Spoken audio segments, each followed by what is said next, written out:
Hello and welcome to Simon on the Sofa. Yes, another transparent conversation coming your way. And if this is the first conversation you've come across, then please, there is now 103 conversations with 98 people. That means there is a wide range of conversations for you, wherever you are on your personal journey. From speaking to people about journey into wholeness, about spiritual topics, about love, about motivation, about tantra, about sacred sexuality, you name it. I've really tried to capture a whole wide array of conversations with different people from all walks of life. And the mission of Simon on the Sofa really started several years ago when I was asking the question, what is truth and what is love? And I started to feel this immense truth that was flowing through me, and I realized that I was living in a whole world of lies. And these conversations were a support to me, and still are, as I journey through life, having these powerful dialogues in order for me to find support, clarity, and really to bring that to you, the viewers. Often when we're having our own, change or shift in awareness and our perspectives are changing, we don't know where to go. We don't know who to speak to. We were just talking about this a moment ago, me and Karl, who you're going to meet, about how, people close to us, even our loved ones and our friends and our family circles are often not having the same experiences that we are, very rarely in fact. So these conversations are a way of finding that support. It's just like, when you're with a friend or you're going through a troubling time, there's nothing better than actually just sitting with somebody sometimes and just having a great conversation, right? And, and not about fixing or having to have the answers, but just having an inquiry. So thank you for tuning in. And today I'm with a wonderful man that I've met here in Malta called Karl. Hey, Karl. Hi, Simon. And we've been planning, I've been wanting to speak with Karl on the Sofa for, quite some time actually. We've been talking about it happening for maybe 6 months. And when a little time after we met, we said we were going to speak, and I wanted to speak to you. So Karl's going to share us a little bit about his own journey, where he's been, and we're going to dive in. Enjoy. I'm sure you're going to enjoy the conversation. So, I don't know if you've watched any Simon on the Sofas, but we just show up and share. Yeah. And you're welcome to share whatever you feel. So I think if I just start, I suppose, with maybe why I was inspired. I mean, obviously I was inspired to talk to you because of your journey through addiction and how you came out of that. And we never really had the opportunity to sit down and really have a talk about that. But a few times in conversations, I've really respected your views and the way that we, I remember we was having a dinner one time around Alex's, and we having a conversation. And so I think maybe it's nice if you just start with sharing, maybe just sharing that. Just share a bit about you. It doesn't have to just. I don't want to. It's not just about focusing about the addiction, because otherwise it just becomes like, I was a criminal, you was a drug addict, and that's like all a bad thing. But just like where you're at now and what you've been through. Well, like the addiction part is in the past, and but it also makes me who I am today. So I was addicted. I think I believe addiction is like you're almost born predisposed to addiction, but probably all humanity is predisposed to addiction, maybe some people in more ways, like to a higher degree, and some people, it's like, and it's also what you come across in life, Some people just come across food and buying stuff, and that becomes their addiction. Some people come across drugs, and end up addicted to drugs. And some addictions are actually harder to give up and create more chaos. So I ended up touching the addictions which create more chaos. And like me, I consider all substances as drugs to me, because they, like many people can have alcohol and or a joint sometimes and they're okay. Me, I'm a bit more, you know, like if I have a cup of wine, I'm gonna want the whole thing, you know. So That's how it was. you know, Well, that's slightly more extreme in terms of the using of Exactly. of whatever the substance is. yeah, exactly. Once that chemical touches my brain, you know, I want more of it. So I was addicted to everything. Like, and my major addiction ended up being heroin, and which is quite, you know, once you're in it, it's quite tough to get out of, and you wreak a lot of havoc, you know, like in your family, in your personal life. It's like the object of your life. You do everything for it. So it was quite a rough period, And for how long? Just to touch on that, from what age groups? I started drinking at age 14, you know, and kept progressing. At 16 I started using heroin, and stopped at 20. Then spent another 2 years on other kinds of like substitute drugs, both like prescription, like methadone and stuff like that.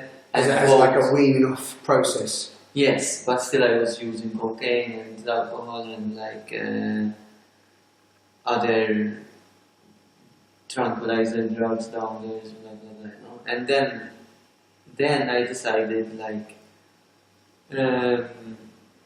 to try and kick everything, you know, kick the alcohol, kick the drugs, kick the... So this is around 22. This is after I about was 6 years, 22. 6 years, a good 6 or 7 years of just intoxication. Yes, like those 6 years I can say, except the 9 months or 11 months I had spent in rehab, those 6 years I was intoxicated every day. Yeah. Like I had something in me every day.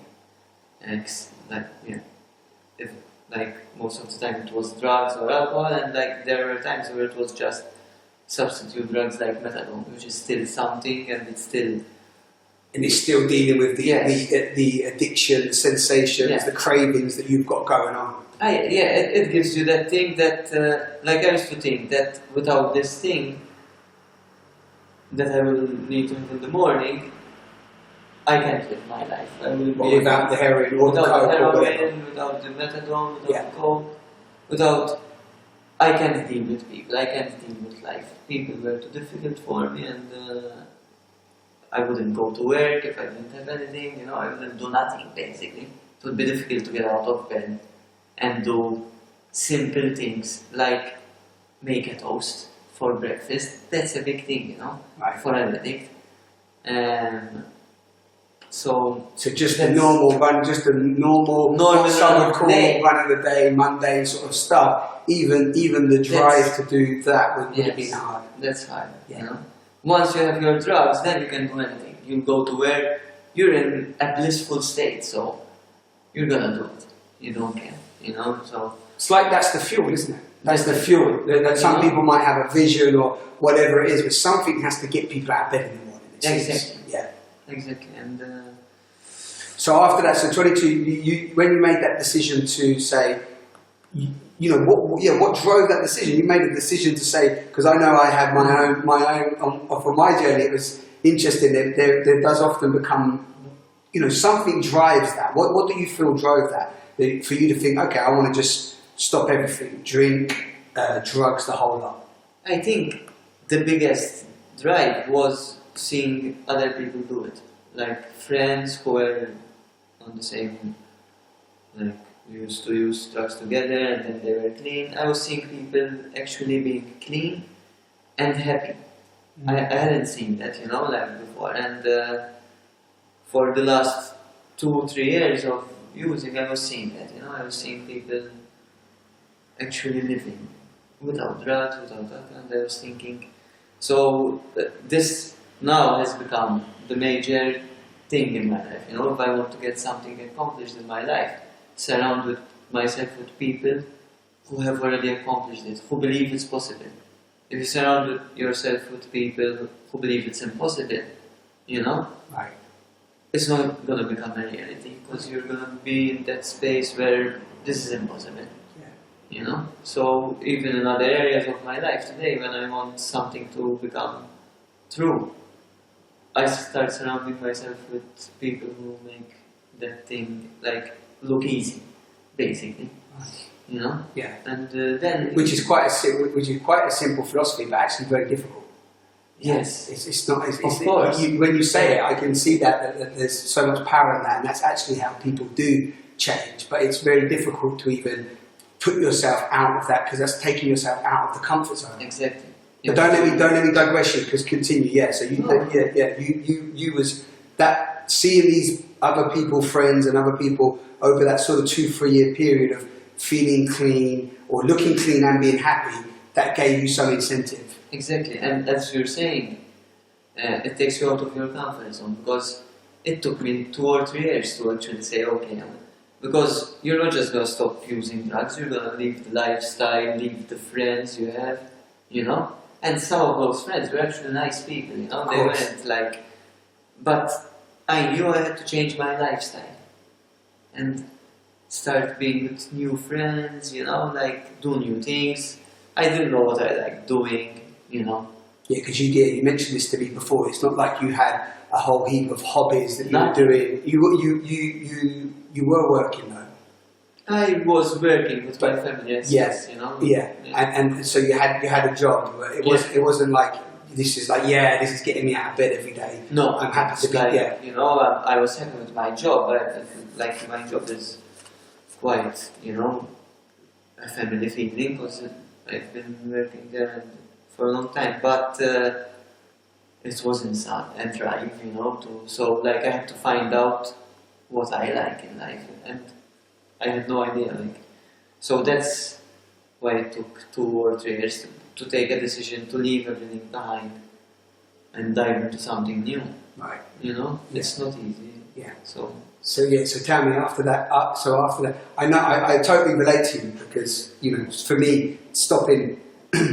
At the end point, I mean, stopping the ecstasy, because my addiction was, like you beautifully said at the beginning of the conversation, is that addiction is just a state within us. It doesn't matter if it's food or a dysfunctional relationship or a job that you hate or, you know, it's suffering of some kind. Exactly. Ultimately, the addiction is just in the body craving. So mine was ecstasy, cocaine, mainly ecstasy was the thing, MDMA powder, which I was really addicted to. But I was also alongside that the alcohol and the smoking the weed, and those two sort of linked in. So it was like a hedonistic lifestyle that I was addicted to. The ritual.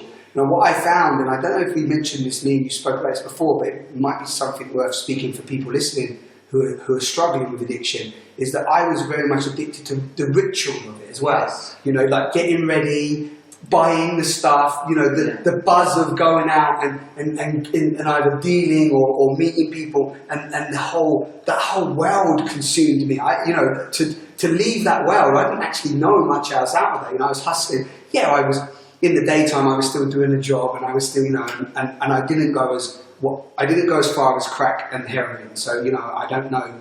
I can't relate to you from that but place. it's the same But thing. yeah, I can relate totally just from being consumed in a world where then when I think I was said that I would stop smoking weed for maybe longer than 2 years, like 3 years, maybe 4. I'm going to stop this one day, you know? And then the weekend would come, and I always remember, I mentioned this to a lot of people, but a previous ex-girlfriend, you know, on the Monday or the Tuesday, I'd be whinging and moaning. Yeah. And she'd be like, why do you keep doing this every weekend and then moaning on it on the Monday, the Tuesday, you know, that you feel bad, you shouldn't have done it and so on. Why don't you just stop? You know, it was like this repetitive conversation that stuck in my head. But anyway, continue. Share how maybe, because most people look at heroin as being pretty much a very extreme place to get to. So maybe talk a little bit about, talk about how you felt emotionally. What was going on for you through that time? You know, because I know you're doing work in this area now and helping others. It's something that you do because you went through the 12 steps, right? Yes. So maybe you want to talk about the the emotional journey for that, I think, would be really beneficial for people listening, if that's cool. Yes. And obviously, like when you're on heroin, it's like no emotions, you know, like one emotion basically, or two: happiness, bliss, or like total struggle, darkness, you know. So it's that extreme. It's like Those just extremes. boom. If you have it, you have it. If you don't, it's like boom, you're nothing, you know. So you're always between those two, you know, and obviously, like you become really selfish because all that matters is that, you know. So you'll steal from people, you'll do anything basically to get what you need to, which is basically like when you see it, not when I see it now, it's to live, no? So it's a survival mode. You're not doing it to help people, you're not doing it. It's the way you've learned to survive, and you think that's what you need, you know? Actually, you start thinking all the people out there are crazy, and right, you know, like you have to have something to live. And I think we were speaking about this before. It's many addicts become addicts and start using drugs because the world out there seems crazy to us, you know. We can't deal with the world out there and its craziness, and we're looking for something. A friend of mine likes to say, like, we're looking for something in the wrong place or something like that, you know, and what we're looking for basically is spirituality, you know, and understanding of ourselves and of the world, because that's what spirituality is. To me, it's like understanding of ourselves. You know? Okay, yeah, because that's what I was going to ask you. Yeah, how do you define spirituality? Like the understanding of, like an inward understanding of what's going on within you. Yeah. On all levels. On all levels. So then, like, that's what the 12 steps. The 12 steps for those of you who don't know it are basically, they were started in like in the 1930s by Alcoholics Anonymous, you know, and they came up with these 12 steps, which will like change you from the inside, you know. Basically, they came to realize that to stop drinking and basically to stop any addiction, you have to have a spiritual experience, you know. And many people, or some people, were not religious, so they decided, like, let's take religion out of this, you know, and but you have to believe in some kind of higher power, that you're not the highest power in the world, you know, and change, you know. And the 12 steps, that's what they are basically. And what are do they just have basically, a name yes, for each one? yeah. So like, it's not a name for each one. It's like more like a sentence. So, but basically, in the first three, you're admitting that you're an addict. You're admitting that your life is unmanageable, you know, and you're admitting the insanity. You know, you're looking at how insane you were, you know, and then you're asking, yeah, like you come to believe that there is a power greater than yourself that can bring you back to sanity, basically. Okay.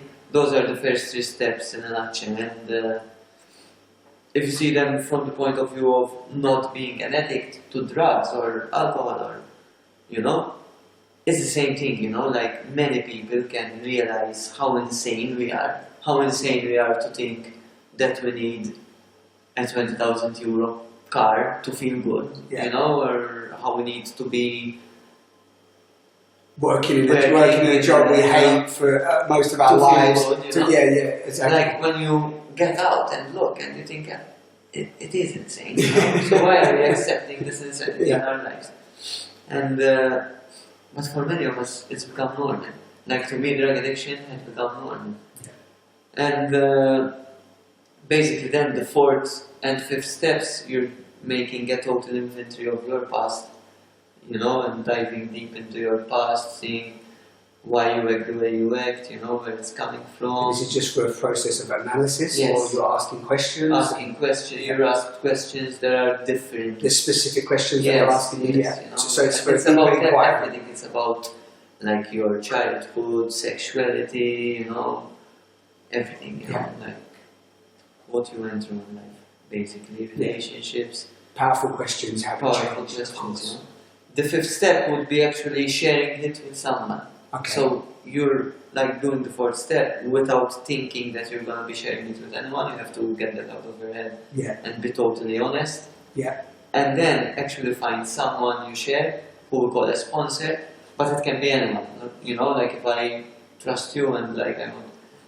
So that's like you're becoming totally vulnerable, Yeah. and you know, and So you're sharing your story, you're sharing all your past, you're sharing what's happened to you, whether it be child abuse or, abandonment or whatever comes up. It just everything. Exactly. You're just sharing, like, this is who I am, this is what I've experienced, Yeah.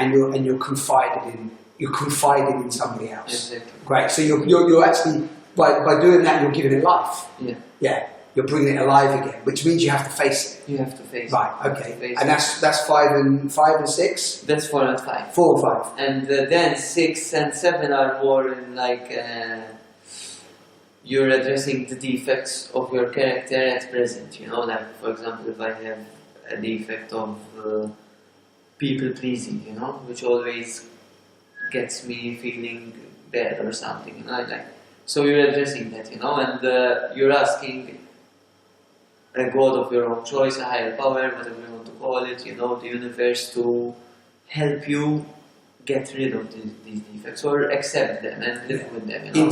Integrate them, you know, and they'll start going on their own the more you become aware of them. At first, you become more aware and frustrated that, wow, I'm doing this again, you know. And then it's like you have to realize that actually you have no power over them, you know. It's out of our power, and we have to keep praying and letting go and accepting ourselves, forgiving ourselves. We're human, you know. It's not like we're gonna become perfect or anything. So when you say you have no power over them, you mean they have no power over you, or you mean you have no power over the beliefs around them? Sometimes you have no power over the beliefs, you know, over the defect itself, over you doing it, you know. You end up, some things are so in us that we've been doing them all our lives. Yeah, they're like a habit. That's just like a program that's been reoccurring. Yeah. Yeah. So by bringing the defect into awareness, that's a way of accepting it. Yeah. Yeah, and integrating it. And seeing what it's doing to you. And seeing what it's doing You to know? you, yeah. And seeing ways in which you could act differently, you know, like, Yeah. and how that would actually make your life better. For example, instead of saying yes to everyone, starting to see what you need, you know, and what's best in every situation, you know. So and maybe saying some no's to others, which is a yes to you. Exactly. Yeah. You know, so it's claiming back. It's claiming back your own power as well, and your own responsibility. It's claiming back responsibility as well, to allow yourself to make more conscious choices. Yeah. Yeah. Like you start becoming aware how you react. Yeah. And eventually stop reacting, you know, to situations, and start like just observing the situation and act. Yeah. You know, instead of like as someone pushes your button, you become angry. You will start observing the anger coming up, and eventually after those sometimes years, you know, like I had a big anger management problem, you know. I used to get angry. Oh, I used to get angry, break stuff, you know, and through the process of giving up. Yes, even like after I got clean, you know, if a waiter got the wrong plate of food, this would be the end of the world, you know, and I would like stand up and make a scene. And so do you feel that you was moving that need for the addiction? It was transmuting into like anger. Yes. Yeah. Because it had nowhere to vent it, so the waiter or whoever else would get the force of that. Yeah, like, and what was that? Like a resistance that you used, an anger from a resistance? Like, I'm pissed off that I'm having to give this up, or? I'm not sure, like, I think it was just, you know, lack of awareness and understanding of, like, my feelings and, you know, frustration, basically. Frustration and, you know, like, never having looked at your emotions, you know, and always wanting what you want and, like, trying to control all the situation. So if something is not under your control, you become angry, Right. you know? Yeah. It's... Yeah, so the frustration is turning into anger, which is then turning into rage. Yeah, which has gone through. It's actually they say that actually it's gone through. It's not anger when it goes to rage, is it?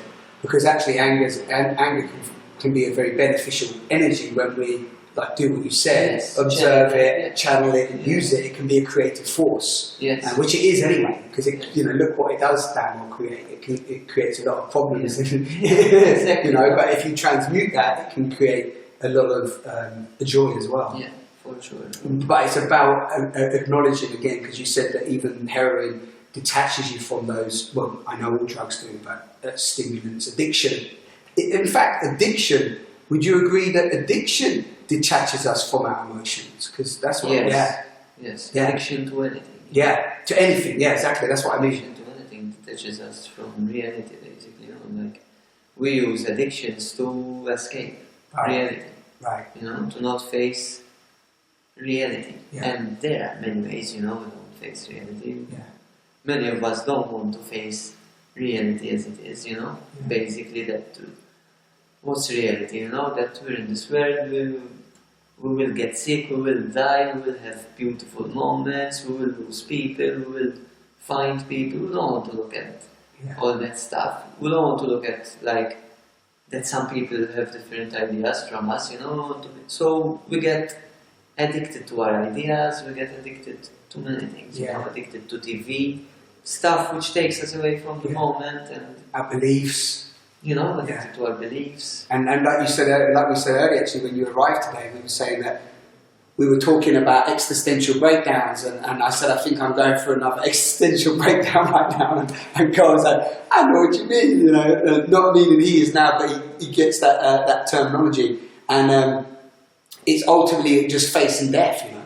Just how well are you able to just face death day in and day out? And most people don't want to look at that, so therefore find all these other things to distract and avoid us. And this is a topic that I love at the moment. I really want to do more conversations about death, you know, because the minute you mention death, people run away. I know whenever you do a talk or if you put an article out about death, it gets a lot less attention than something that, you know, is supposedly going to do you good and make you happy in life. Whereas actually, for me, death is where we can actually embrace life more.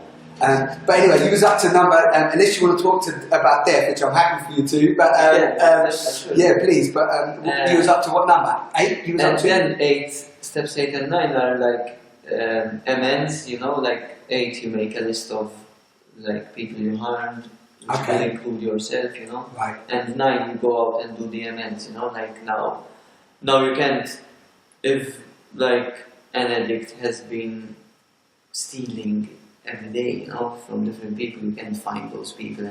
So you'll find ways to do amends, like to society, to your family, you know, to yourself, basically. To yourself is the biggest one, you know, like loving yourself, you know, instead of being destructive, you know. Yeah.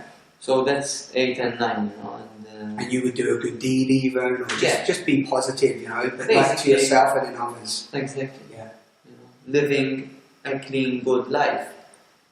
But out of love instead of out of selfishness. Right. And fear is already an element, you know, it's like you're already being a big plus to society instead of like, you know. You've shifted the energy, yeah. And then the last 3 steps are like, step 10 is like, after you did, like this all has to deal a bit with your past basically, and then step 10 brings you more to the present, and it's like doing a daily inventory of what you're doing, you know. So steps 10, 11 and 12 are things that you have to work with every day, basically. Step 10 is concerns like looking at your day or at your, and what's come up, like looking at your feelings, how you dealt with situations, how could have you dealt better, like appreciating what you do, criticizing what you do, daily basically. Yeah, a real self-observation. Self-observation. Yeah. It gets you into that. And you can write down. You can write. Some people write it every day. Yeah. Some people meditate on it before they sleep, or but it gets you in the habit of being conscious of what you're doing every day. Yeah. Not if something is harming you, you can catch it early, Yeah. Instead of letting it build up. Yeah, or fester and so on. And you can then share that with people as well. Exactly. Like part of this is like sharing a lot with people. So you have to share with people almost daily, It gets you into daily through the process when you're when you're going through the 12 step, because the 12 steps stops at some point. But what was 11 and 12 first? 11 and 12 are like, 11 is it's prayer and meditation, and seeking to do your higher power's will, which is like love's will. Let's call higher power love, Yeah.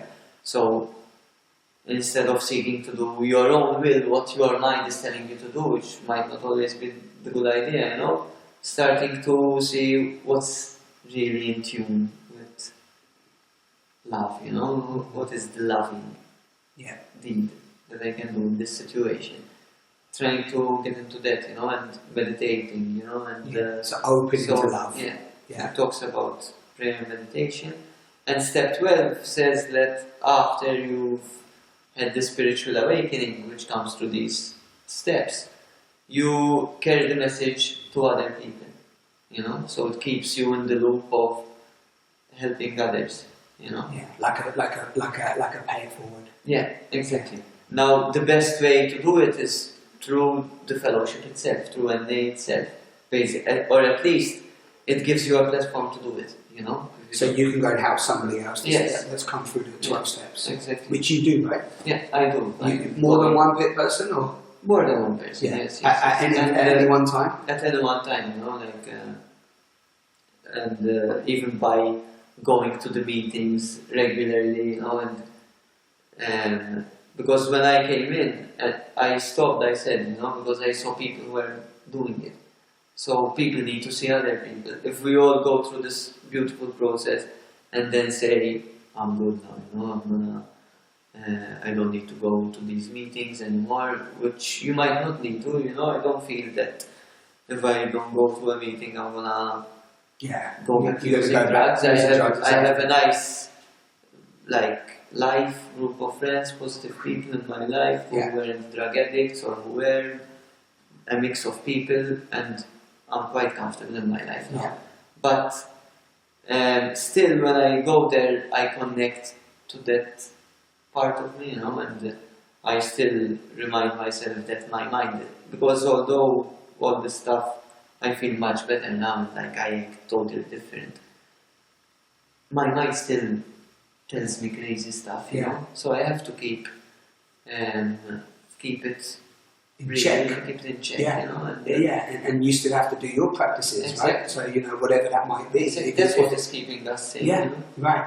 And because I asked you to say them last few again, but you was going to say something before then? Do you remember? Was it important that you was going to share? Was something, and I said say about 11 and 12. You was going to talk about something, but it doesn't matter if it comes back. But wonderful. I love you sharing that, because it shows the whole. I haven't heard the 12 steps. I've heard that people mention the 12 steps before, but I haven't heard it described like that. Which is really interesting to listen to you sharing that, because I think of my own journey, how to some extent I've gone through the 12 steps without even realizing. Sure. Without even realizing, just by maybe I could have done it sooner if somebody told me about the 12 steps.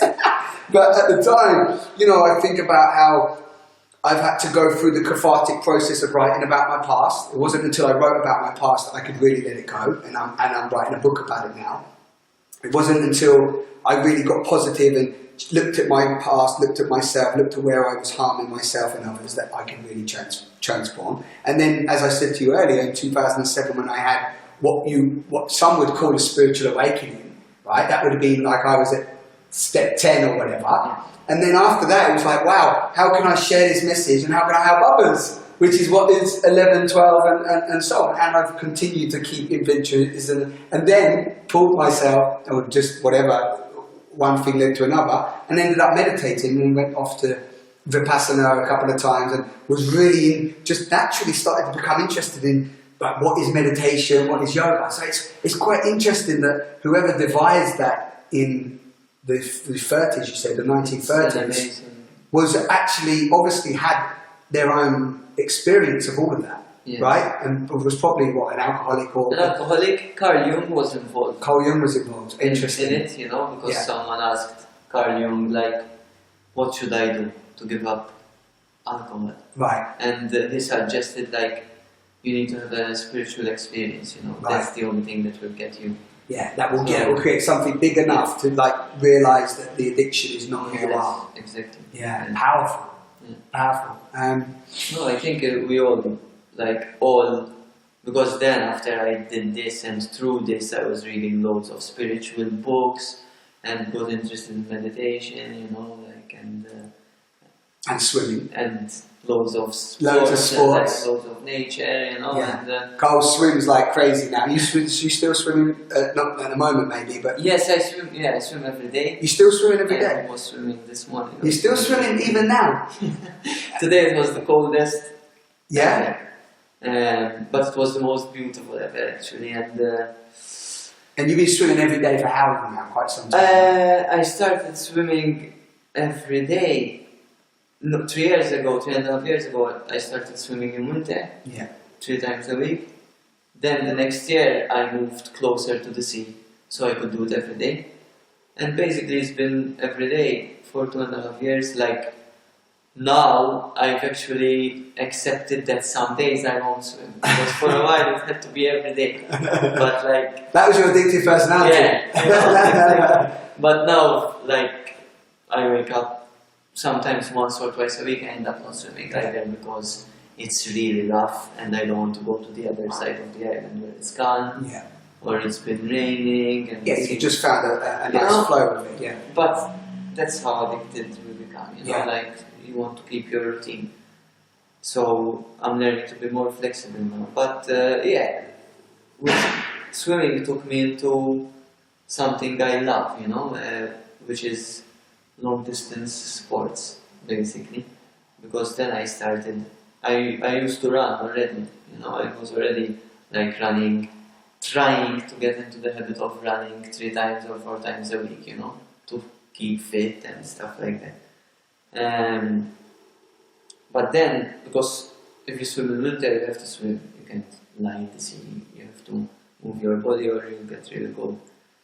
So, like I was swimming for the first time without ever learning anything about swimming on my own, like I learned freestyle in the sea for 20 minutes, which I realized was too long then to swim in winter for 20 minutes, your body gets too cold. Wow. In 20 minutes. Now I swim just for 10, or if I swim... But when it's really cold, you do see 10 minutes? 10 minutes. And what's freestyle? Freestyle is just whatever you want. No, freestyle is like this way, Yeah.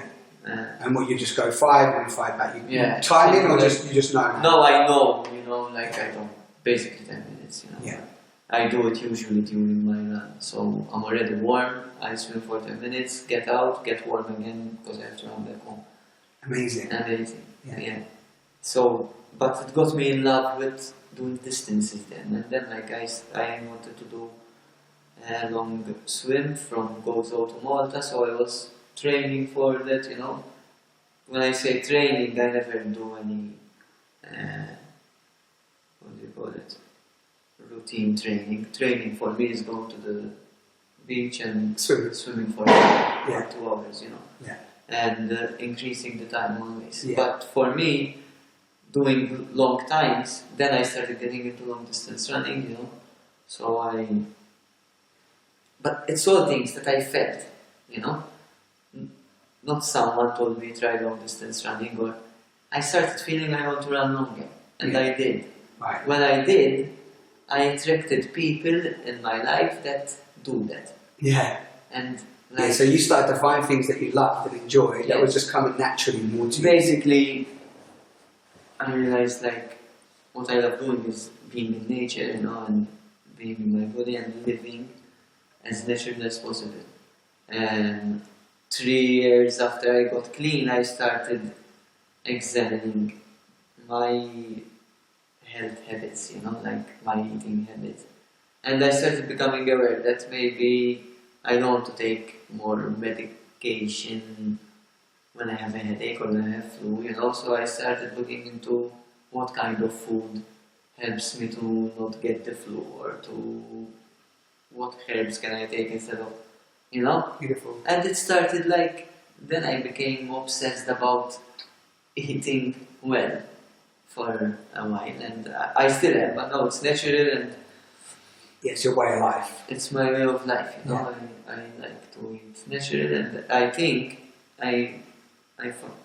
I'm starting to realize that most of us are addicted and unhappy in our lives because we're so disconnected from nature, from our own nature, You don't, if you take a lion out of the jungle and put it in a city, in a cage, it will get frustrated, Yeah.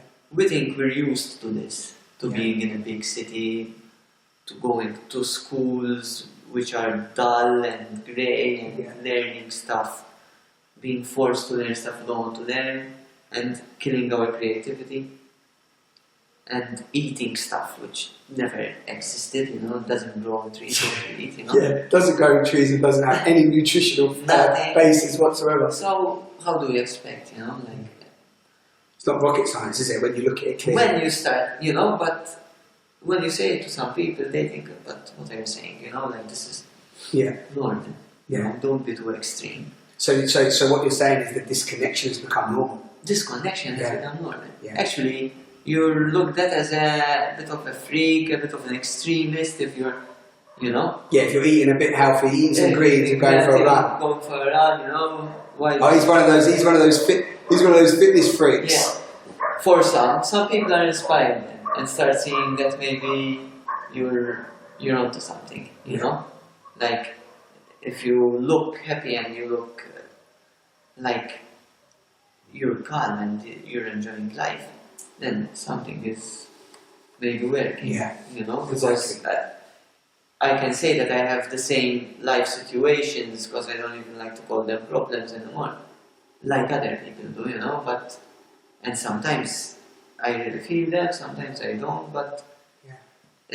it's just the way that you deal with stuff, Exactly. with changes. And I think nature gives you, at least if you're living in a city and working in an office and doing all this stuff, going for an hour every day into nature, is already a big restorative Yeah. process, Yeah. which restores you a bit to Yeah. sanity.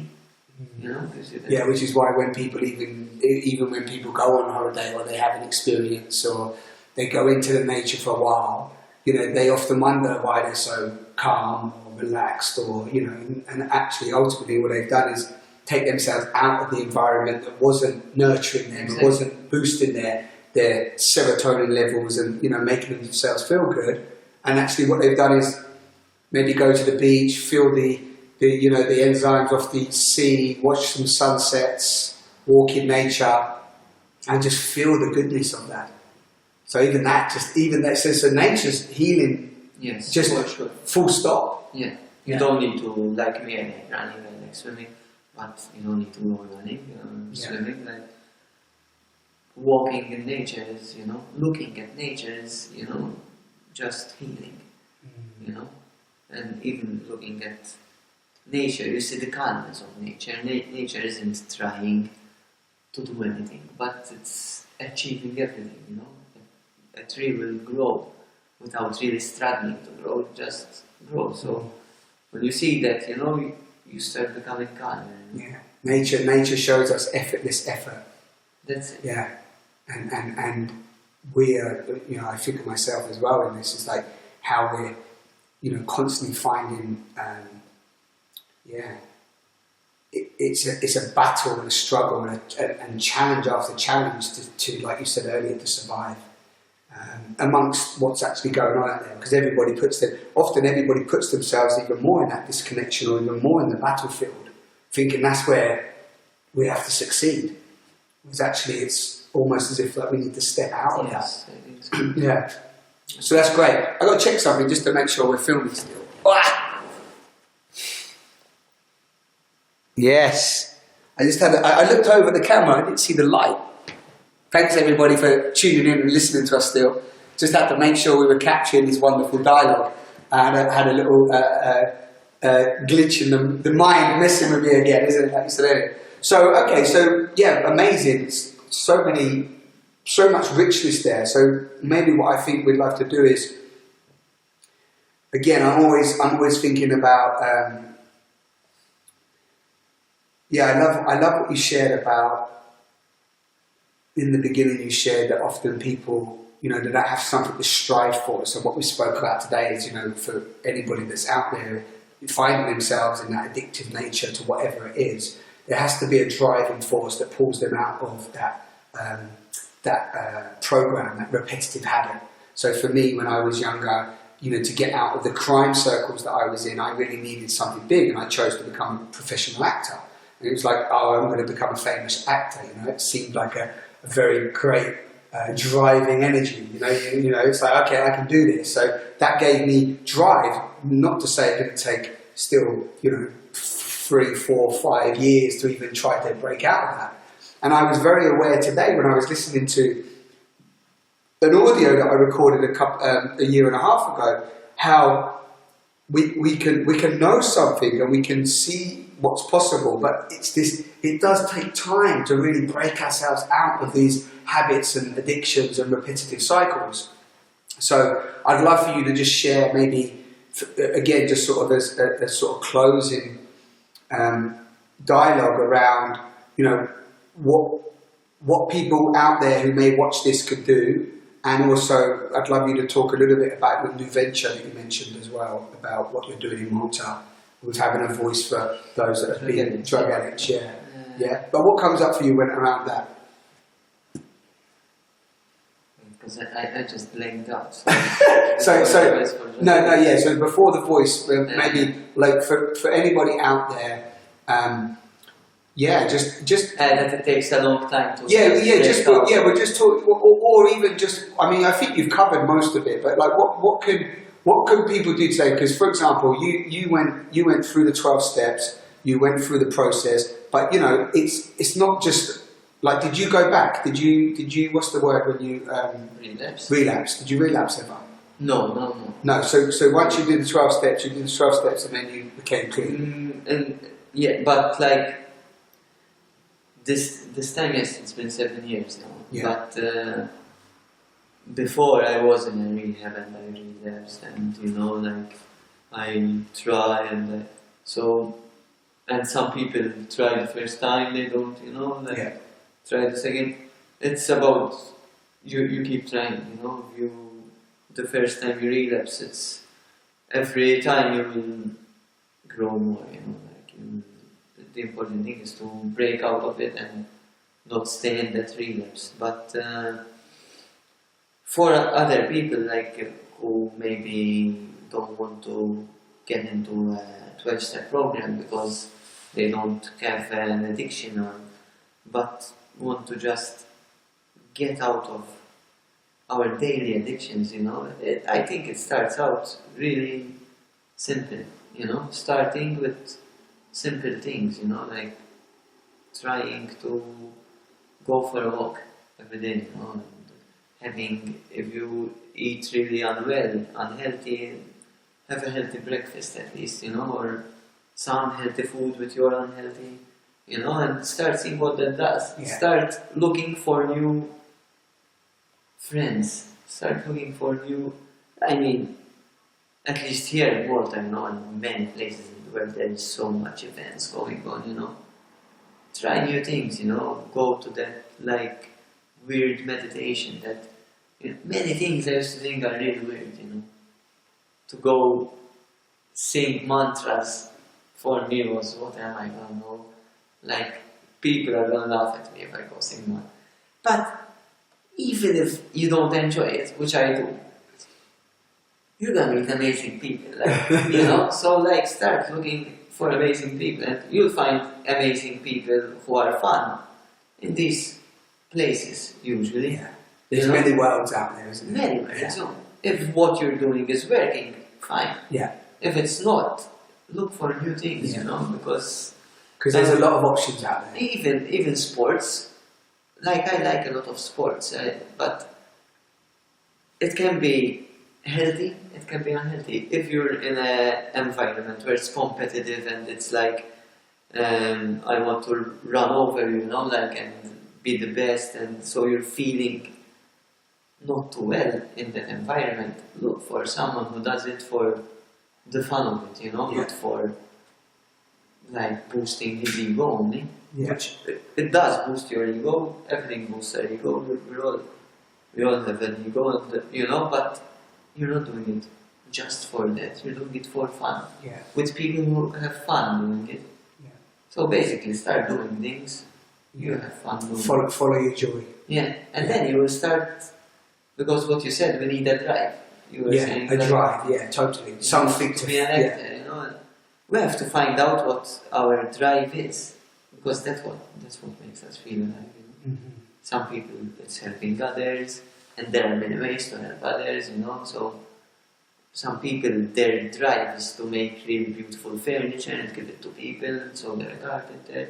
Some people really like doing accounts for people and simplifying other people's lives, so do it, and there's no, but the more you focus on what you like doing, the more you will find out what you like doing. Yeah. That's how you find out what you like doing, by exploring new things. Yeah. I tried many things, I discarded, Yeah, because you have to try stuff as well that you don't. By finding out what you like, you have to also experience what you don't like. Exactly. So it's by just doing something. I often say to people when I'm coaching them and stuff, it's like just try something. Just like you just said, just tomorrow make a different action than the one you did before. One of my favourite sayings is, if you always do what you've always done, you always get what you've always got. That's it. And that became a mantra of mine. I had it on the wall, and. Yeah, it just became a program.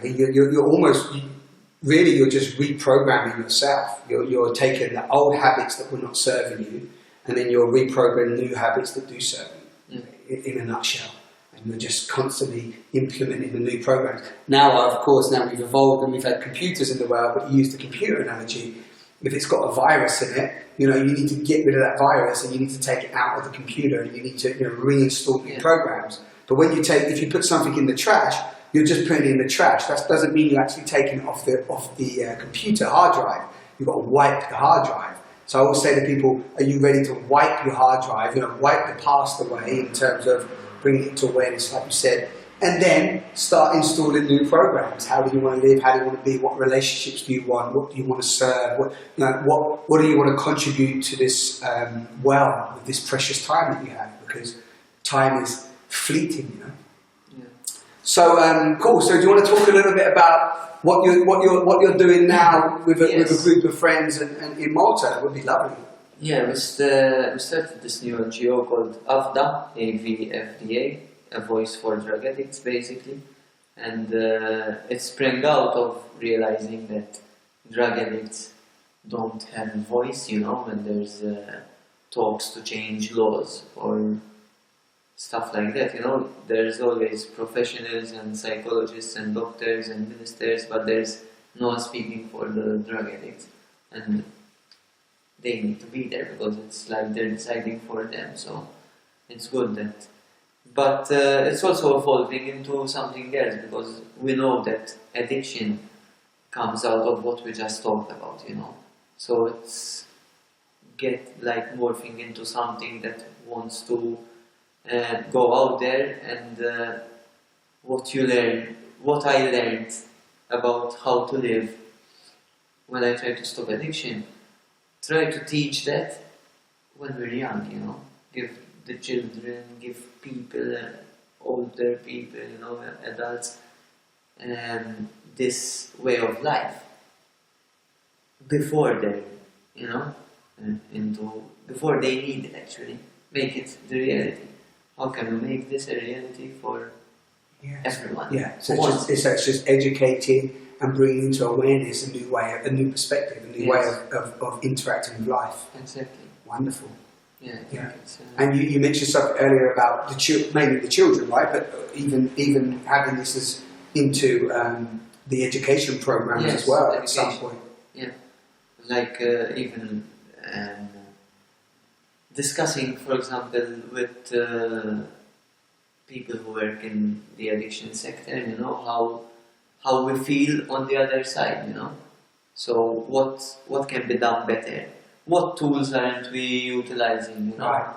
For example, nature therapy, like having, if you're in a counseling room, having a more colorful counseling room and some flowers and plants somewhere, you know, instead of like a dull room. Yeah, a dull room with some crazy bright light. You feel like you're in an interrogation unit. You know? It's not going to make you open up and feel comfortable. So, and this is like there's scientific proof for this. So, you know, but because some people actually need scientific proof to, of course, realize that these things are needed.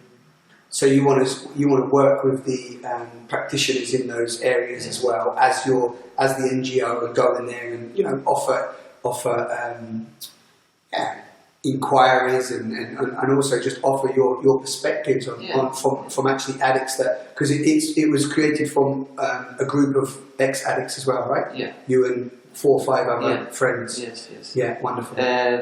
But like we don't want to go in there and say like that we know more than someone else, you know. We just want to add our perspective on it and to help talk about it, you know, and like so create the discussion. Yeah. At least have the discussion. Yeah. And you said as well, it's not just about, you said to me before, it's not just about a voice for addicts as well, because ultimately, if we break it down, I think everyone watching today is, what we're pointing to here is that we're all addicts. This is for me, this is the real key, is that often we're like, oh, that guy's on heroin, we point the finger.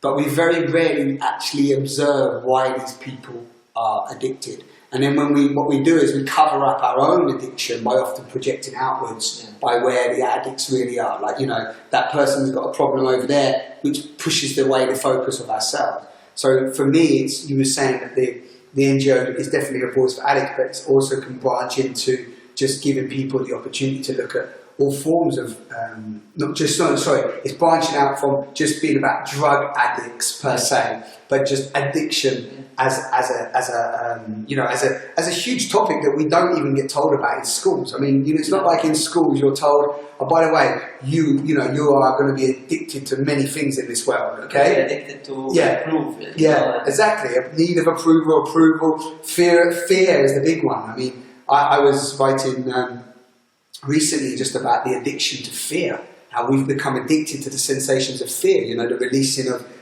cortisol in our body. Yes. And whether it be, we get addicted to the sensations in our body all the time. Stress, exactly. Addicted to stress. Addicted. Can you imagine? People are addicted to stress. Addicted to stress, and stress is actually, one of the biggest killers as well. It's ultimate killer, yet we're constantly putting ourselves in stressful situations.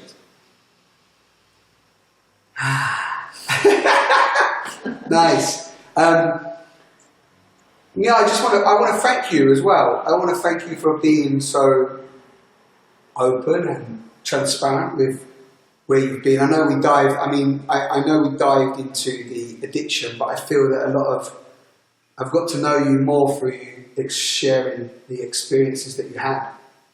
I'm wondering if you feel that there's absolutely anything that we may have missed in this conversation that might be needed to be One thing I'd like to say, because I get this from many people, but some people think that they can't change. Some people think that, and I think, I don't know why my phone is ringing. Oh, it's an alarm. Just press. That's okay.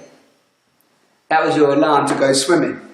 We already turned our phones off because I said to Karl at the beginning, turn your phone off. He's like, yeah, I have. Didn't remember the alarm. But no, sorry. So most people think they can't change. This is a great point. you know, everyone can change. Like what I'm saying is, look at the people who have changed and realize that they were in your same situation. So if you really want something in life, because I hear many people say, oh, but you can do that, you have more money than me, or like you're more relaxed than me in your life, so you're able to do this, but we're all where we are because we want to be where we are, Yes, so we're choosing it. We're choosing it. So start choosing small things, don't see the big picture, because me, when I see the big picture, there are many things I haven't yet done in my life because I see the big picture only, and I'm a bit afraid that it's overwhelming. But when I break it down into small pieces, I don't know how I've ended up there, I didn't know I would be running these long distances. Yeah. I started with 20 minutes, Exactly. Or swimming the whole length of exactly. Malta to go. Even more, I swim, and now I do that like walking the middle street. I never thought about that. I just thought, let me start with 10 minutes, 20 minutes a day, So yeah, so it's taking the baby steps, start small. You said something very powerful there, which is people not only look outwards at the justifications of why they can't do it, and what you're saying is just look at the justifications of why you can do it. Yes. And often the fear, the negativity, the fear of change, because you said everyone can change, and ultimately the only thing in life that is one of the guarantees other than death is change. Everything's changing. We're changing daily. Everything's changing constantly. Yet we're all running away from change. And you're saying actually embrace that change. Go out there and look at the people that have changed. And it's not about them. See, this is what often the addiction, because it's not actually them speaking. I often point this out, that it's the addiction speaking. So the addiction is, you've got more money, you're more calm, you can do it, I can't do it. That's the addiction wanting to stay alive. Because one thing that when I talk about, I write about the pain body, I talk about the pain body. And the pain body for me is that aspect of ourselves that wants to keep itself in suffering, wants to keep itself in addiction, conflict, drama, anxiety, anger, rage, blame, shame, guilt. That's that entity that's within us all. Yes. That wants to stay there. And I think what sometimes people don't consider, or in my experience of meeting people, what we don't consider is that is an entity, it's a life, it's an energy, it's a force, it's a belief program. It's alive in us, and that doesn't want to die either. You see, so you're trying to come with a new way of being, a new way of acting. You're trying to break comfort zones. You want to move into this, out of the addiction and so on. While at the same time you've got something clinging on for dear life, which just doesn't want to leave. Because each of them is quite funny. We come back to death, but each of them are facing the death. Yeah. Yeah. You're facing death in every aspect. You're either holding on to this. This doesn't want to die. The darkness doesn't want to die. All this part of yourself doesn't want to die. And then also you're wanting to move into this new, being and so on, which is going to bring up, change, which that we don't want to go through, and all the other things associated to it. So it's you have to be really gentle and just, like you said, take baby steps. Otherwise, you could find yourself in a lot of conflict. For sure. Yeah,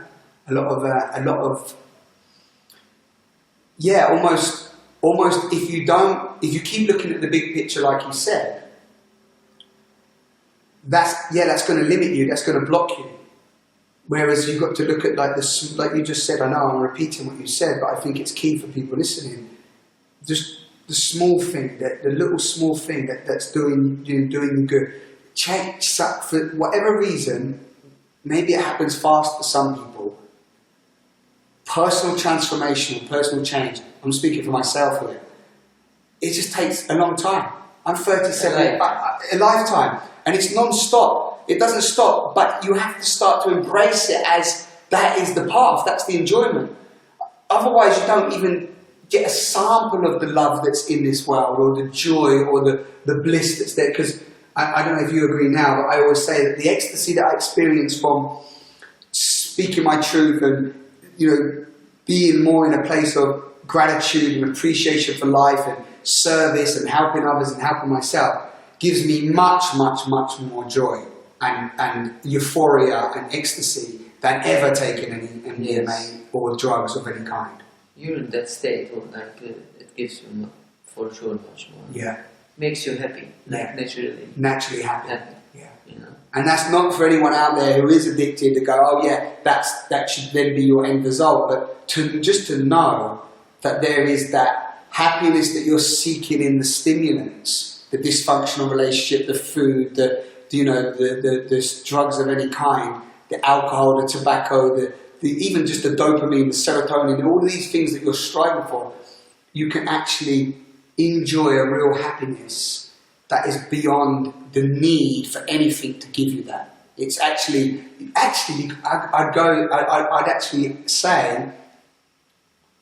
say actually another again, right? That it's your default state. It's your natural state. Your natural state when you're in nature is this appreciation, this joy for life, this interaction with the elements, this love that's flowing everywhere. That's your natural state. Yet we create all of these blocks and whatever around the divine. We put up all of these barriers around what is already there. Maybe that's just part of the journey. But that's what I notice. As you're speaking, I'm looking at myself and realizing that we put up all of these beliefs that are not actually true. Yeah. Someone told them to us, and they become part of who we are, and we can let them go, but slowly. Slowly. Introduce new ones. Nice. I think we're good. I think we're good, man. Sitting on the sofa, we made it happen. We made it. How do you feel? Good. I feel, it was a nice conversation, Simon.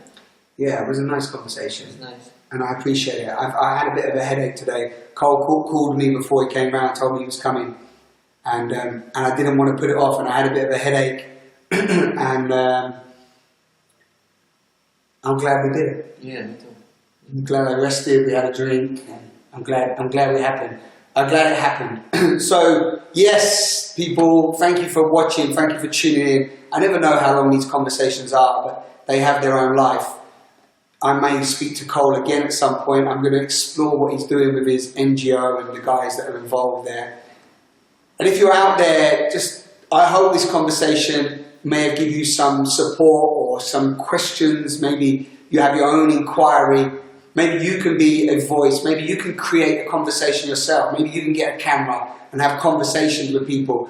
Every time me or Karl, I know Karl said this to me earlier, and I know when I speak about addiction or I speak to people, there's not enough people in my mind out there actually helping and supporting people in this world. Not enough people that want to actually admit that they've got an addiction. And so even if you're one of those people and you want to create something, then go ahead. Go ahead and start. The alarm. It's not the alarm, that's the sound. Snooze, I think. Is it snooze? I don't know, man. Could be snooze. It might be snooze. Say goodbye first. Give us a hug. No, Goodbye. Goodbye.